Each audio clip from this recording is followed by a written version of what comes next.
While everyone is getting settled in, I would like to take the time to tell you a little bit about IGI Global. So IGI Global has been a leading international academic publisher for 30 years. With an ever-expanding portfolio of 4,500 reference books, over 175 highly indexed journals, and a broad collection of InfoSci databases, IGI Global is committed to providing the highest quality publications, excellent service, and has a steadfast pledge to the research community and underrepresented research.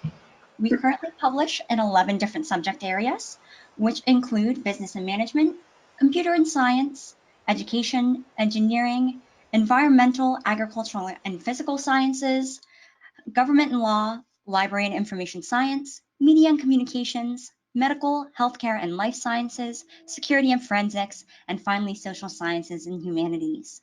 Our presenters' research, along with thousands of other resources, are available in print and electronic format on the IGI Global's online bookstore. Those who order directly from IGI Global through our bookstore will receive a 20% discount. Additionally, all of IGI Global's publications are available as a part of IGI Global's award-winning InfoSci database collection and through Gobi Library Solutions and Oasis, and on preferred platforms such as EBSCOhost and ProQuest. Today's webinar will be recorded, and all attendees will be sent a recording of the presentation after the webinar. Also, be sure to stay tuned to the end of the presentation for a special giveaway for all attendees. Additionally, I did want to remind attendees that they will have an opportunity to participate in a live Q&A session at the end of the presentation. You can enter questions using the chat feature located at the bottom of your GoToWebinar control panel, and feel free to type questions in as we go, and we'll address them at the end of the presentation. So now I would like to go ahead and introduce our speakers for today. So we have Mr. Michael Mabe. Mabe is an executive director at the Chesterfield County Public Library in Chesterfield County, Virginia. He has worked in a variety of other executive managerial positions, including assistant director at the Dauphin County Library System in Harrisburg, Pennsylvania, dean of library services at San Juan College, Farmington, New Mexico, and department manager at Salt Lake City Public Library, Salt Lake City, Utah. Mike holds a bachelor's from the University of Utah, an MPA and an MLIS from Brigham Young University.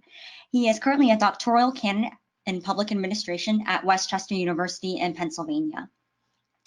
Mabe has presented at state and national associations on a variety of topics, including quality management, strategic planning, emergency services, staff training, and library innovation. He has also published in the areas of public libraries and emergency services and strategic planning. Also today, we have Beth Bernhardt. So Beth is an assistant dean for collection management and scholarly communications at the University of North Carolina, Greensboro.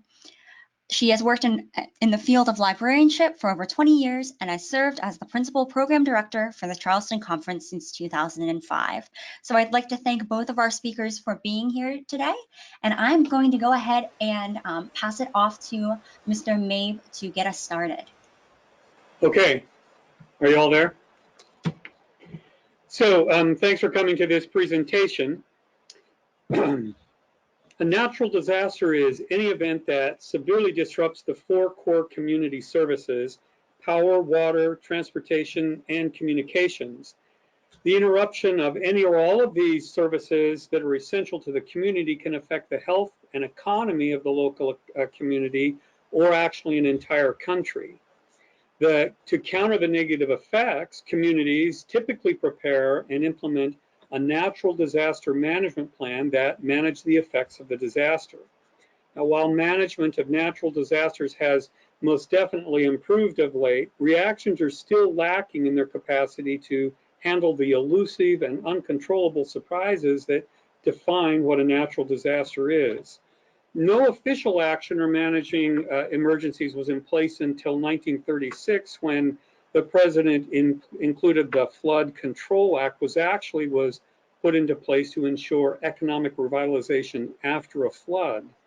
In the early 40s, Civil Defense Office actually picked this responsibility up as part of the civil defense perspective.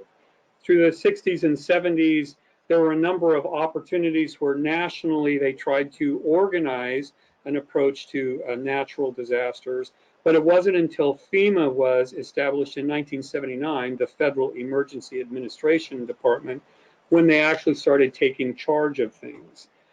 Now, my presentation today will give you some brief information about this overall approach. It's not long enough to give you in depth, but my intention is to give you an idea of the seminal moments where natural disasters started becoming more clear to the profession, how the general response to emergency management happens, especially at the local level. More specifically, the library's role that has tended to emerge since Hurricane Katrina, and a bit of a discussion about the concept of serendipity, which is really important in the role that the library has tended to play in communities around the country in the last 10 or 12 years. I will also provide some practical information and an oversight on how you as a librarian, and more specifically a public library, can become more involved or can become officially involved in the process. But first, I'd like to tell you a little bit about myself and why I have interest in this particular subject. My educational background, as has been presented, is actually in public administration. I earned this MPA from Brigham Young University in 1986, and I'm currently a doctoral candidate in public administration, researching the experience of finding out if public libraries actually have positive impact on local emergency responses. But quite frankly, I have a background in construction contracting. I'm CERT certified, and I've actually been engaged as a librarian in several real-life disasters, including hurricanes, floods, earthquakes, and quite frankly, a hostage situation. So since 2006, public libraries have actually been acknowledged for their efforts in providing unofficial emergency support service to victims of man-made and natural disasters. This is actually often to the surprise of local municipal leaders and emergency management professionals. They tend to value their actions only as, they value their actions only as recently begun to be evaluated. There's still much to be learned about this, but the anecdotal stories about libraries' involvement are actually quite encouraging. According to research, most emergency management professionals tasked with mounting a response to an emergency or a natural disaster prefer to do this based on mitigation or acceptable risk. This means that emergency management professionals plan only to incorporate those staff and resources that are known to them to get the job done effectively without increasing the amount of tragedy that might happen. Unfortunately, emergency professionals rarely consider the services of the public library and even the librarian as an acceptable risk. Following Hurricane Katrina, it was reported that the public library actually represented a safe place for those seeking assistance after that particular disaster had subsided. Customers saw the library as a well-constructed facility. Their locations were currently known to them, and quite frankly, the staff and the services that they provided were very familiar. It was quite comforting for them to show up. Customers' use of the public library and its librarians as their own personal command center on a normal day is obvious. So adapting those services to meet the needs of a customer seeking help after an emergency or a natural disaster seems to be like it's part of the job. So, experts state that the lesson that has frequently gone unnoticed during most emergency situations since Katrina is that public libraries, a trusted provider of information and technology, are actually the most logical agency to incorporate locally into emergency management responses. Now, although the federal government failed helping people during Hurricane Katrina, small town libraries in and on the edges of that devastation operated normally. They provided temporary daytime shelter, information, and basic human aid to residents who confidently flocked to the facility day and night. By the way, I'd like to point out that basic human aid means restrooms and drinking water. So every time we announce that, remember that we're talking about very basic aid during a natural disaster. The local nature of the response that libraries provide without emergency management support or acknowledgement reach the communities and members of those communities more effectively than the national or state level responses. Now, although libraries are not typically designated an essential service by their local jurisdiction, because of the public library's emergency response during Katrina, the Federal Emergency Management Agency, or FEMA, has now designated libraries as an emergency service, and that's across the country. FEMA actually changed their internal policy in 2011 to allow libraries to be eligible to receive temporary relocation assistance funds from FEMA during the emergencies and natural disasters. That would mean if the library was available, you could open up and deliver service, but if the library was not, they would provide funds for the library staff and resources to be relocated to another location to offer the type of service that they would provide. FEMA's acknowledgement that libraries are an essential service is a common sense change. The fact that most emergency management agencies rely on other department resources anyway when mounting an emergency response should actually encourage local political officials and municipal managers to consider a similar acknowledgement in the status and funding of their local public library. More consistent, ongoing, regular funding, certainly according to research, would not only be welcomed by the customers day in and day out with regular library service, but would actually be an investment in a future emergency or natural disaster response. That actually has happened in Chesterfield County, where I live, where the local community actually increased the amount of funding coming to the Chesterfield County Public Library to install whole house or whole building electric generators at each branch library where there was the potential for losing power during natural disasters. So depending on your locality, the local emergency management official is either a uniformed public safety official, a division within public safety, or a standalone department with a standalone emergency manager. Given their responsibility to coordinate staff and resources with other agencies, emergency managers maintain an extensive network of partnerships within the local community, the state, and nationally that allow them to run a comprehensive program based on FEMA plans and tactics that have been developed over the years that are designed to help the local agencies mount a response. FEMA has actually defined 5 mission-critical areas to be used by the local emergency managers when mounting an emergency response. We'll talk about the FEMA approach in some detail, but be aware that if your community has an emergency manager or an emergency management department, their knowledge of this area will be deep and extensive, and it's to your advantage to become familiar with their language and their approach so that you can talk the talk and walk the walk in designating a role or being more responsible for designating a role. Reactions to natural disasters are by nature initiated at the local level. For events that exceed local resources, state offices of emergency management generally coordinate access to those additional resources, although the planning and use of all the resources still tends to be managed at the local government level.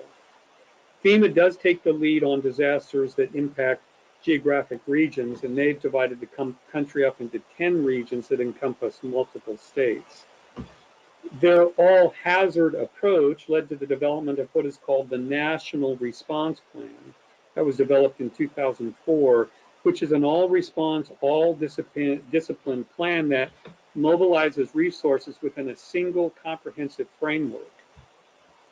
This NRP provides the structure and mechanism for coordination of federal, state, and local, and even tribal incident managers for exercising direct federal authority and responsibility. Regardless of who takes the lead, most of the agencies use this all hazards approach. And in fact, for over 20 years, emergency professionals have embraced this approach over a single event plan that they had been using in the past. This approach allows the emergency manager to identify gaps, overlaps, and conflicts in real time to coordinate access to all emergency resources available to them, including emergency communications, public warning systems, and victim sheltering. And it is the victim sheltering where the public library has shown its mettle in being useful. Within this approach, FEMA has also defined 5 mission-critical areas to be used by all emergency managers when mounting an emergency response. These areas, as listed on the screen, are prevention, protection, mitigation, which tends to happen before a disaster, then response and recovery after a disaster has occurred.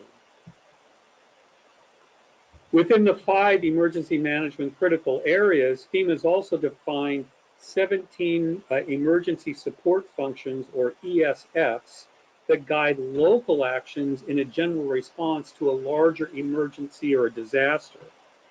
ESFs ensure that no matter who's responding or who shows up to assist, the local plans will actually have familiarity and continuity from community to community. The ESF also helps the emergency manager locally group people and resources for what is called interoperability, or matching up all like services and resources so that they can get maximum effectiveness when mounting a response.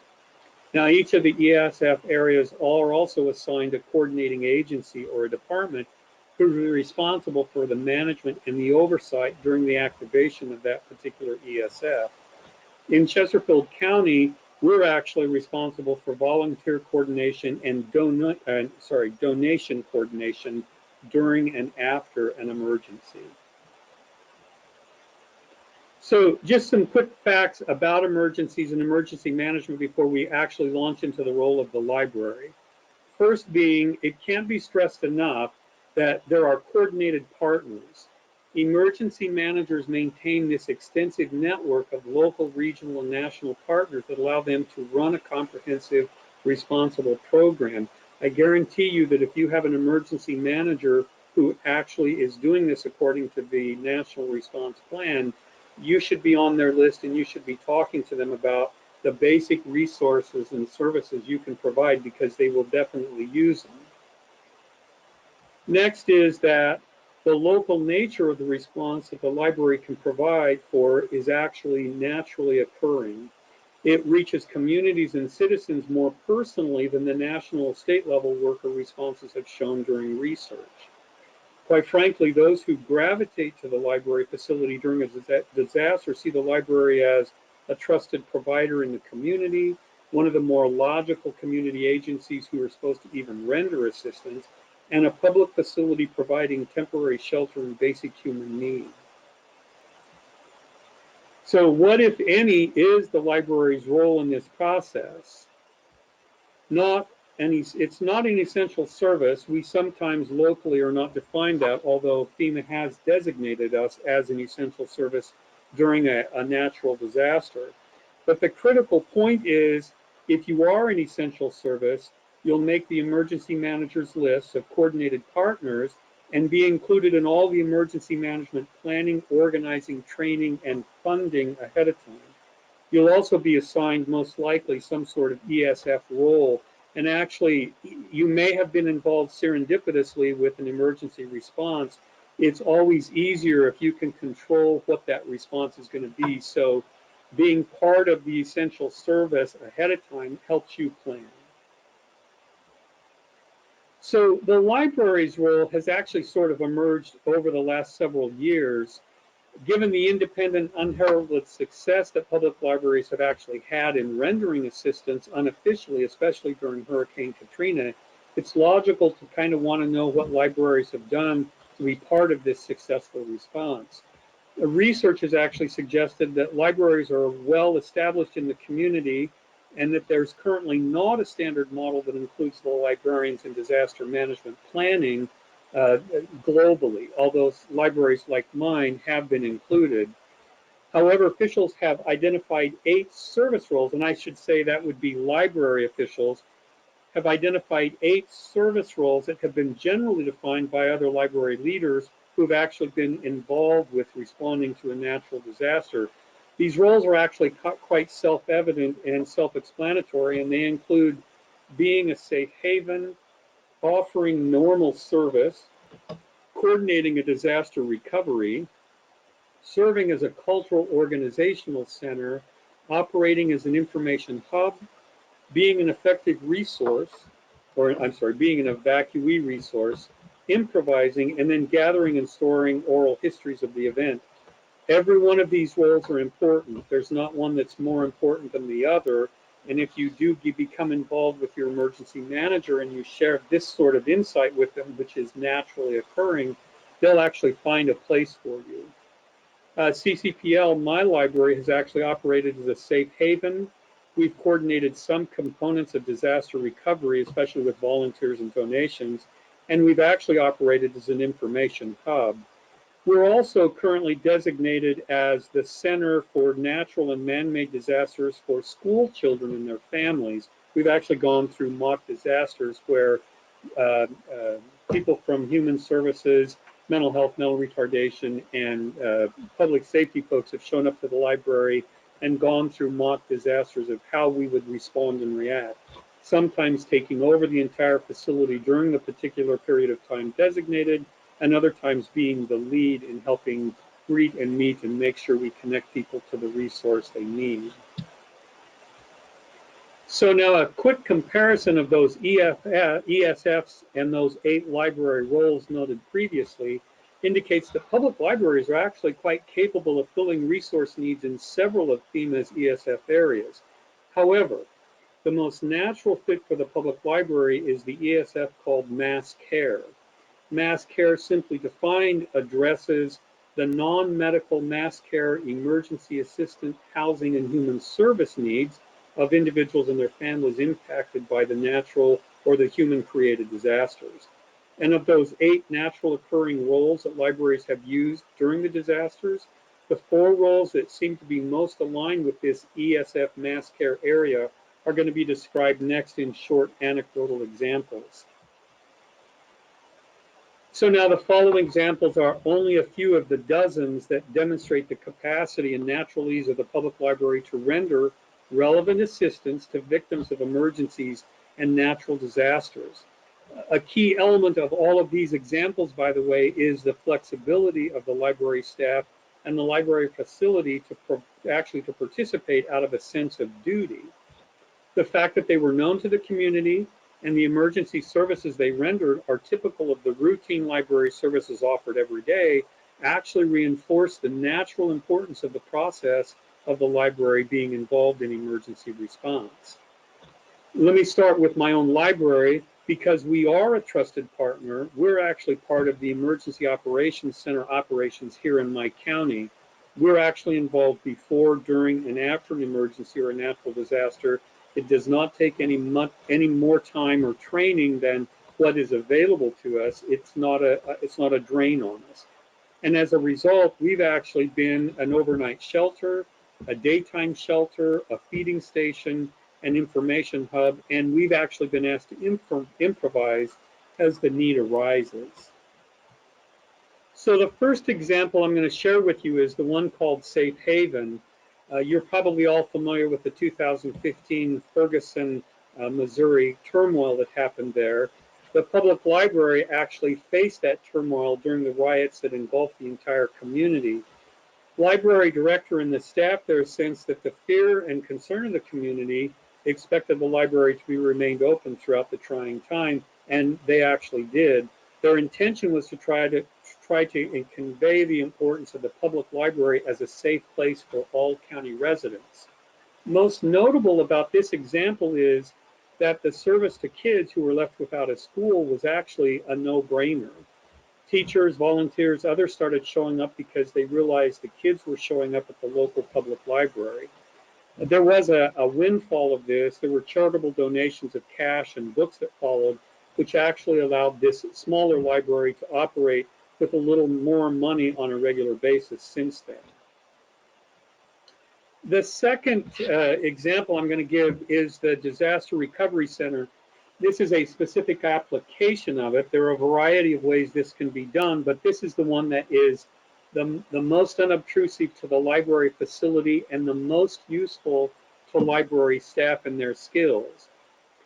Actually, in 2007, FEMA noted that immediately after a disaster, they're always looking for locations to set up an emergency center where people can come and fill out all their necessary forms to receive recovery information and aid.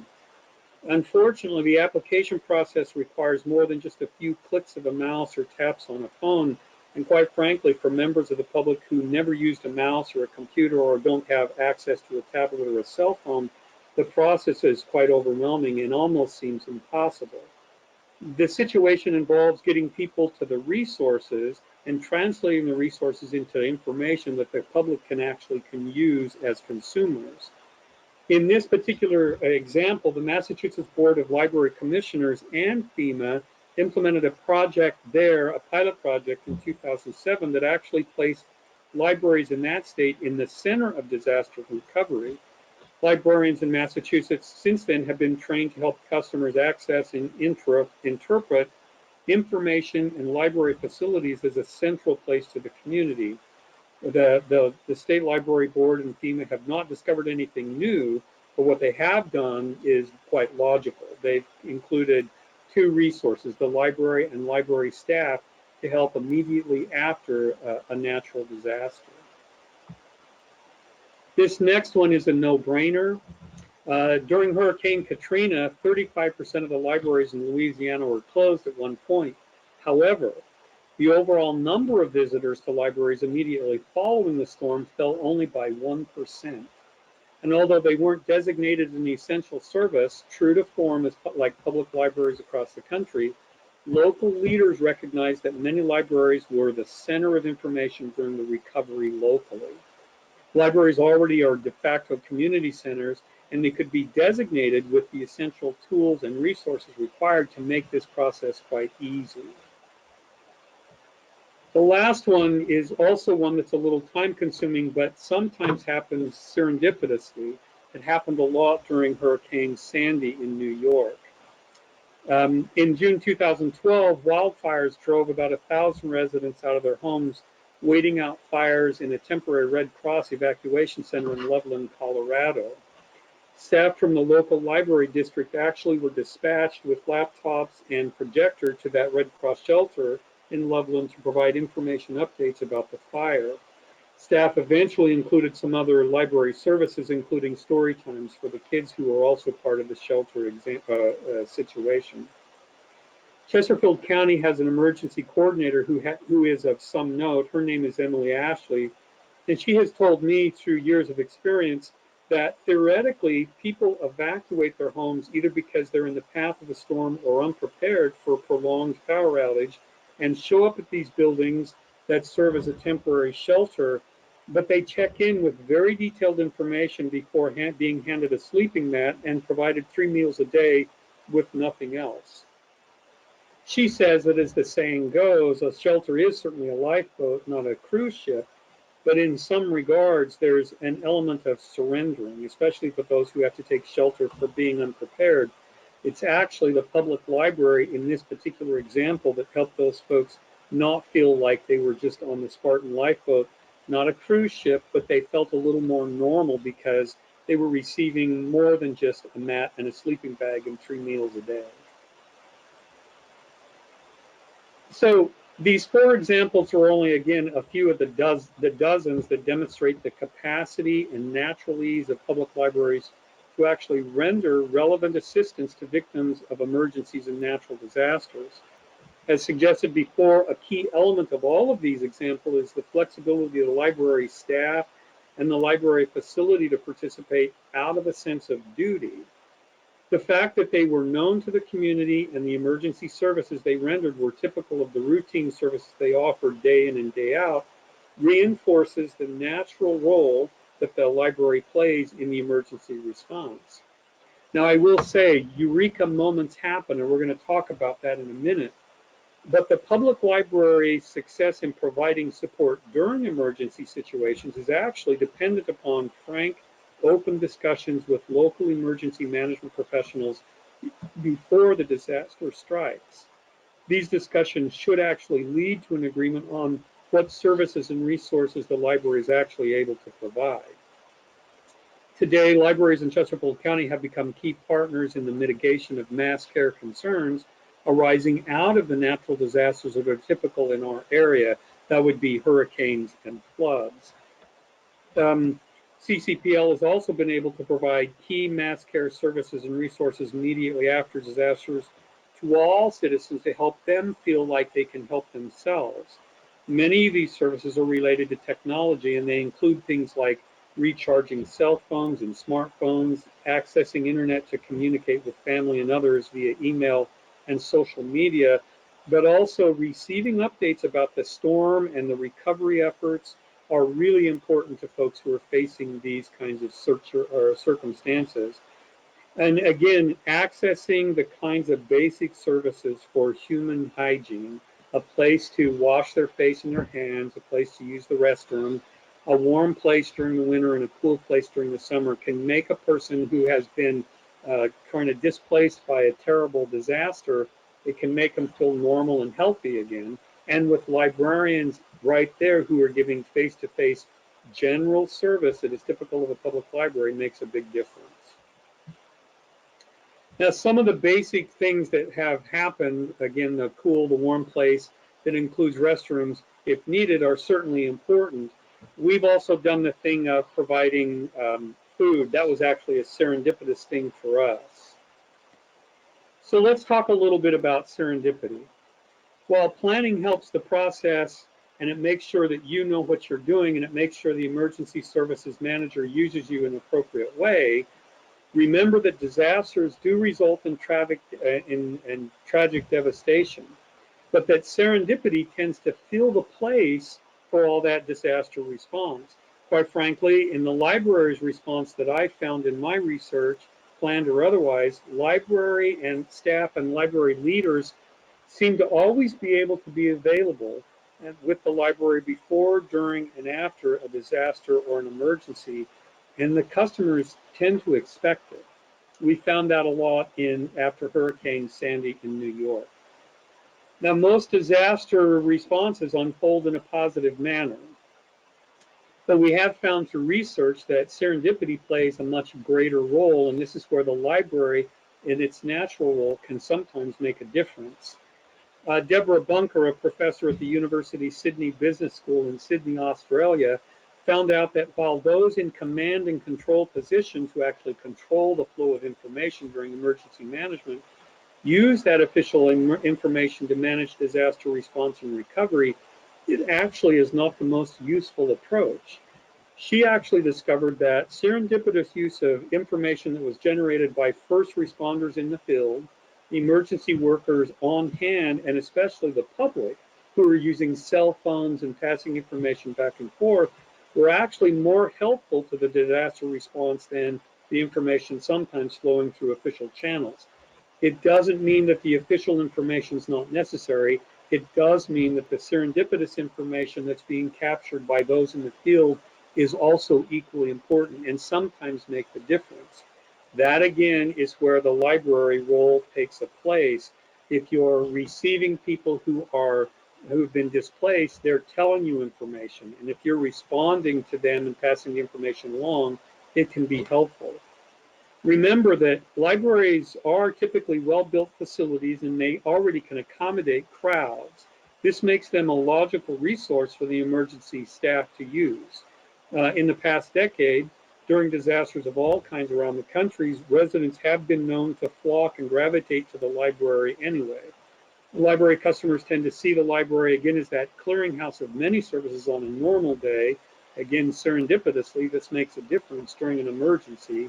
And then quite frankly, when victims of an emergency or natural disaster actually come forward, the library customers assume they're going to get the kind of information they need at the library. Nobody prepares for a disaster, including the customer who comes to the library. They just assume we will know what to do and know how to get it done. So where do we start? Now, the library has been fulfilling an unofficial role for the past decade. I believe that we can take charge of our circumstance and be a little more official.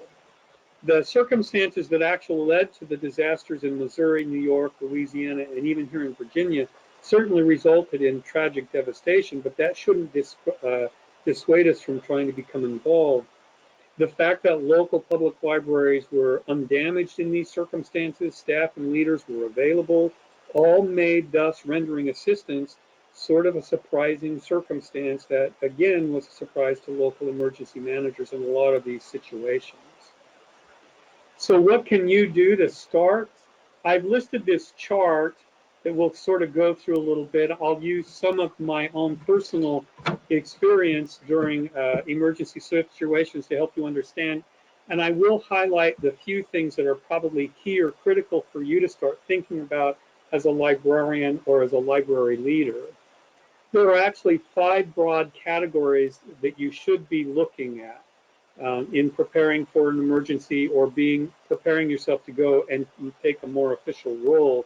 They are as listed, that being understanding the resources you have to offer, understanding whether you have an official or an unofficial role, making sure your staff are trained, being aware that serendipity does happen. It's happened a lot since Hurricane Katrina, during Hurricane Katrina, and it's happened a lot since Katrina in public libraries and lots of natural disasters in the country. And then lastly, being yourself or being the librarian. Let me go back to the resource. I think it's really important that you identify what resources you have. You do certainly have a facility. In most instances, they're a sturdy facility. They're commercial buildings. They're built to withstand lots of use. You do have trained staff. They either have high school education all the way up to master's degrees and postdoctoral degrees in some instances. Those staff are actually helpful. You have technology where other agencies in county or city government don't have. You do have access to internet. Serendipitously, here in Chesterfield County, every library has always had power the day after an emergency except for one. And it's always been the same one. So we have been the place for internet access. One thing that's frequently overlooked at a public library, because you're a large facility and you entertain crowds, you have a parking lot. A parking lot is really critical in an emergency circumstance for delivering services. And the most important thing you can do is offer your parking lot for a truck to pull up, for people to drive through and around that truck in a circle and be able to be handed water. It's distributing water immediately after a disaster that is the one key or critical thing that everybody has to pay attention to. We've done that with water and we've done it with meals. You also do provide restrooms, power, and then HVAC, heat in the winter and cool during the summer. Those are the basic resources that you're going to offer to the community, and you shouldn't be unaware that they may look at it. You should be willing to volunteer them.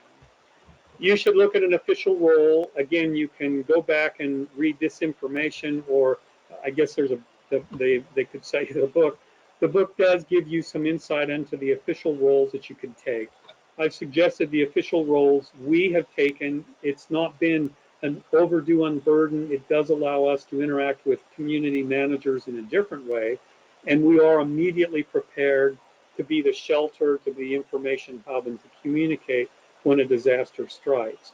You should seriously consider what ESF role you might want to take, and I would recommend you stick with the issues of mass care, and that can include using your parking lot to deliver water or food immediately after a natural disaster. Staff training is important in this particular area. Your staff are already probably educated and well trained in the art of communication and information retrieval, but you do need to help them understand what types of emergencies or natural disasters are typical of your area. Is it a hurricane, a tornado, a wildfire, an earthquake? Are there man-made things that happen? You should make sure your staff are all aware of those things that are going to happen at a moment's notice so that they're familiar with what happens during those types of situations, and then provide for them specific training. The 3 big areas that most public libraries could benefit from is, first and foremost, is CERT training. Most of you have CERT trainers that are already assigned to your local emergency management department or your public safety department. We regularly train managers, librarians, assistant managers, and others as is interested in CERT training. And our local emergency management department provides regular annual CERT training to our staff as a group. And then we go through mock disasters in a public library on a regular basis to keep our skills current. First aid training at a minimum. Make sure your staff are aware not only of those big first aid things, how to do CPR, but the basic sort of first aid, identifying and acknowledging dehydration, being able to take care of cuts and bruises. You're going to have probably a first aid kit inside, and you're going to be asked to deliver the help if you already haven't. And lastly, your building can provide shelter. Don't fear the term shelter.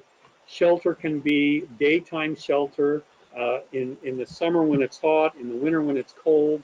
It can also be nighttime if you've got a shelter or a facility that's large enough. We offer one large facility as a designated shelter in the time that it's necessary. We've done it a couple of times, not been a problem at all. I did suggest that you should be prepared for serendipity. It does happen. Like I say, in our circumstance, we've had a number of hurricanes, and it's always surprising.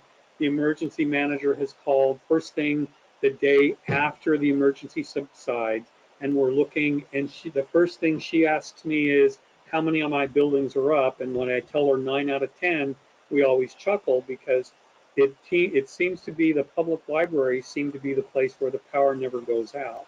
That means we immediately mobilize for the types of services we're going to offer, the parking lot, the restroom, the emergency hub.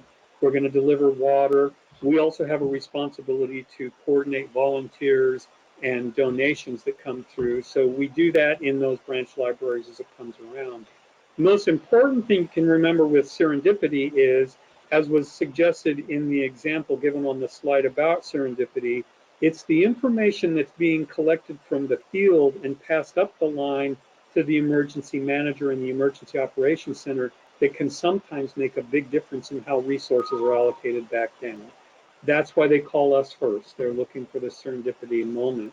So we watch, respond, watch again, and respond again immediately during and after the disaster. And then lastly, be yourself. Be the librarian, assess the situation, give answers, make a referral, provide access to information or resources, and then move on to the next customer and the next situation. Most librarians are naturals at doing this. Every one of the librarians that we've enlisted during the time have never felt uncomfortable. We've not asked them to do anything more than follow their basic instincts as a librarian. So that's my presentation. I'm turning it back now to the moderator. Okay, thank you very much, Mr. Mabe, for that wonderful, really interesting presentation. I think we can definitely see how librarians and libraries fit into the sphere of emergency management. At this time, I'm going to go ahead and open it up for an open Q&A session for questions for Mr. Mabe. If you will please use your chat feature in the GoToWebinar control panel, and we can go ahead and address the questions. For those of you who have questions after the session, my contact information and also both of the speakers' contact information will be at the end of the presentation for any additional questions. And it does look like we do just have a few questions that are already coming down through. Mr. Mabe, one question is, how do you adequately communicate to your staff during a natural disaster? Actually, interesting thought. We actually have a calling tree. We make sure it's a responsibility of the managers and management teams at each one of our branch libraries to be immediately in contact with us or their supervisor as a disaster sort of unfolds. That means we know who's available and who's not. Not everybody is available. Sometimes their family or their circumstances make it so they're not available. Then we go to the next one in the calling tree. One thing I will tell you also, when phone service goes out on cell phones, text service tends to stay in mode. So we also communicate with each other more likely through text because it's easier to pick up the text, read it, think about it, and respond. One additional thing the county does is they have a very well-developed natural or emergency management network. And so through the use of cell phones, texts, and internet and email, we communicate with each other in that way. The Emergency Operations Center controls everything from their point of view, and our staff are able to text or email in information. Gets triaged by a library staff member, quite frankly, in the EOC, so that we can be specific to providing the information back out. But I think the bigger question is, when an emergency is beginning to unfurl, we ask all library staff to communicate up the line to their supervisor so that we know who's available and who's not available. It also tells us who's in distress and who's not, so we can get services to them help right away too.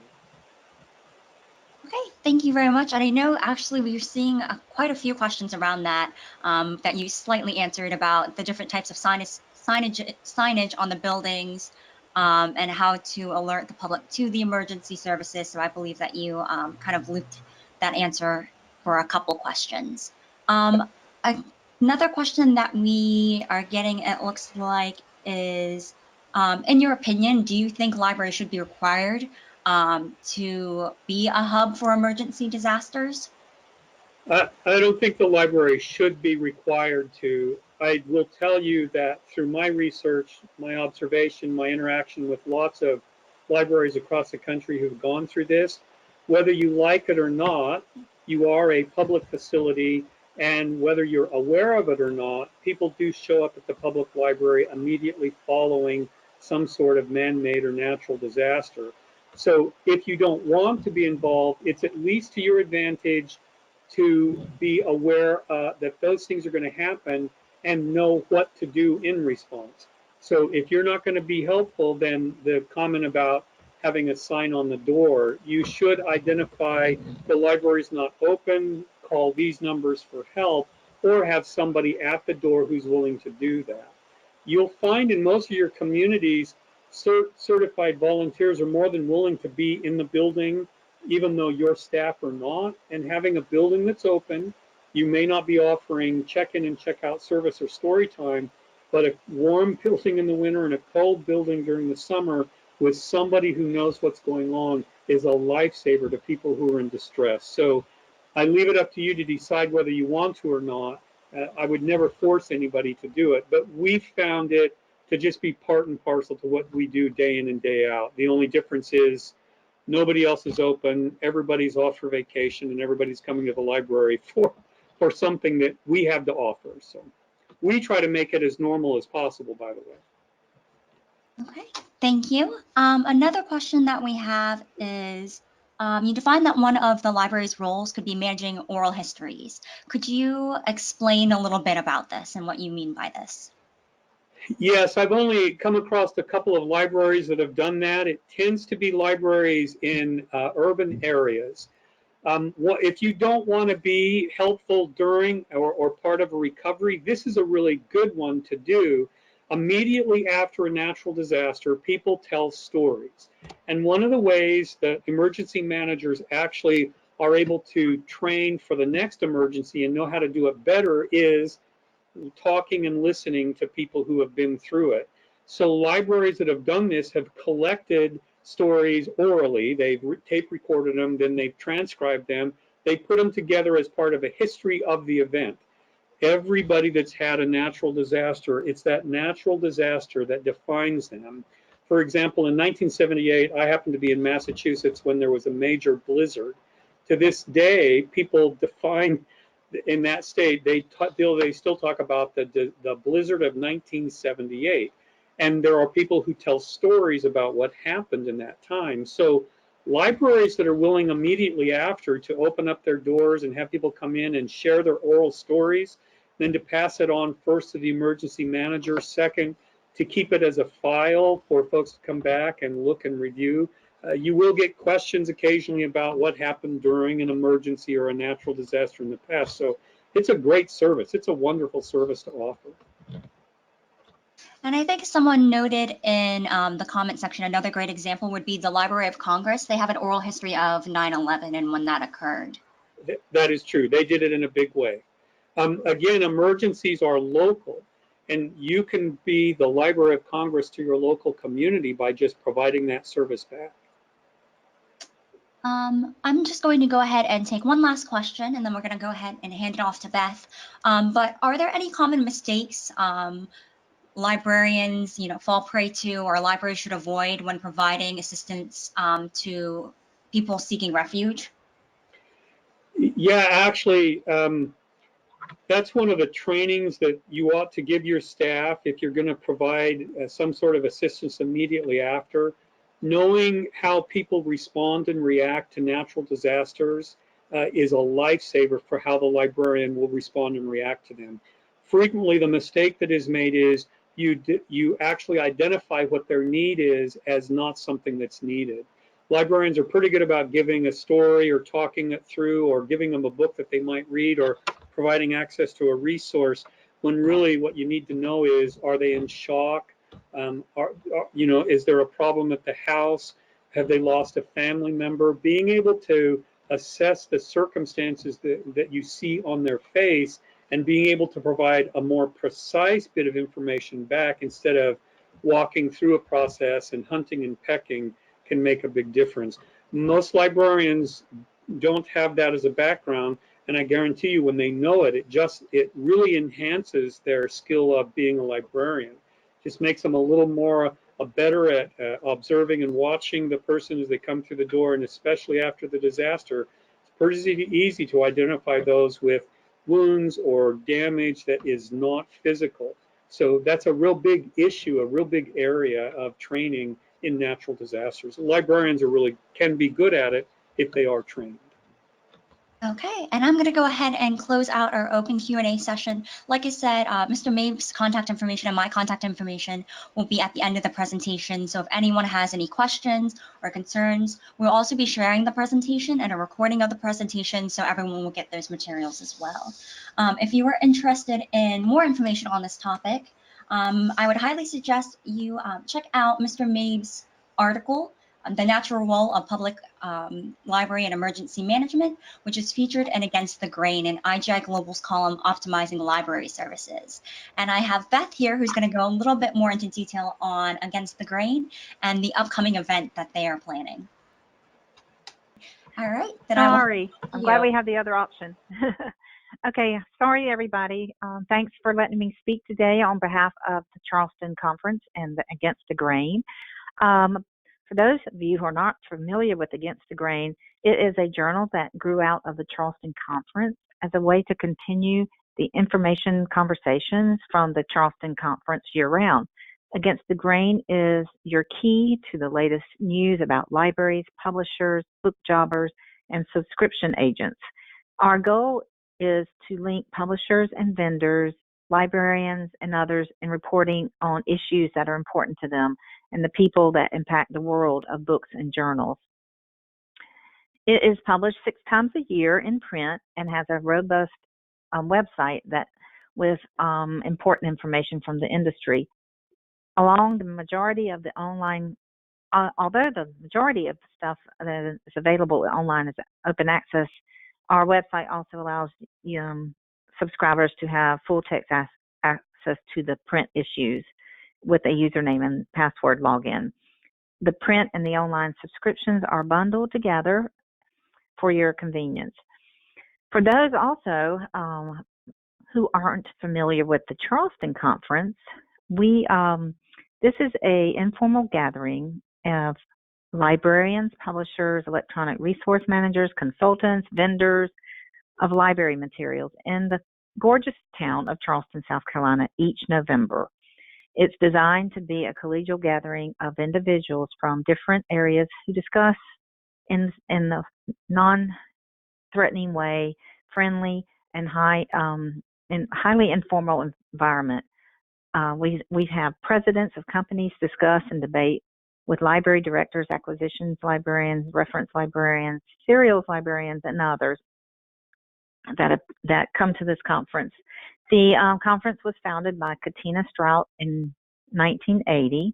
She was a newly hired collection development librarian at the College of Charleston at the time, without a travel budget to attend, special conferences and events in the industry. So she invited a small group to come to Charleston.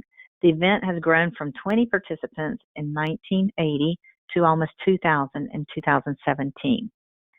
The conference is rooted in the tradition of giving the underdogs a chance to have a level playing field with the big dogs, as we say.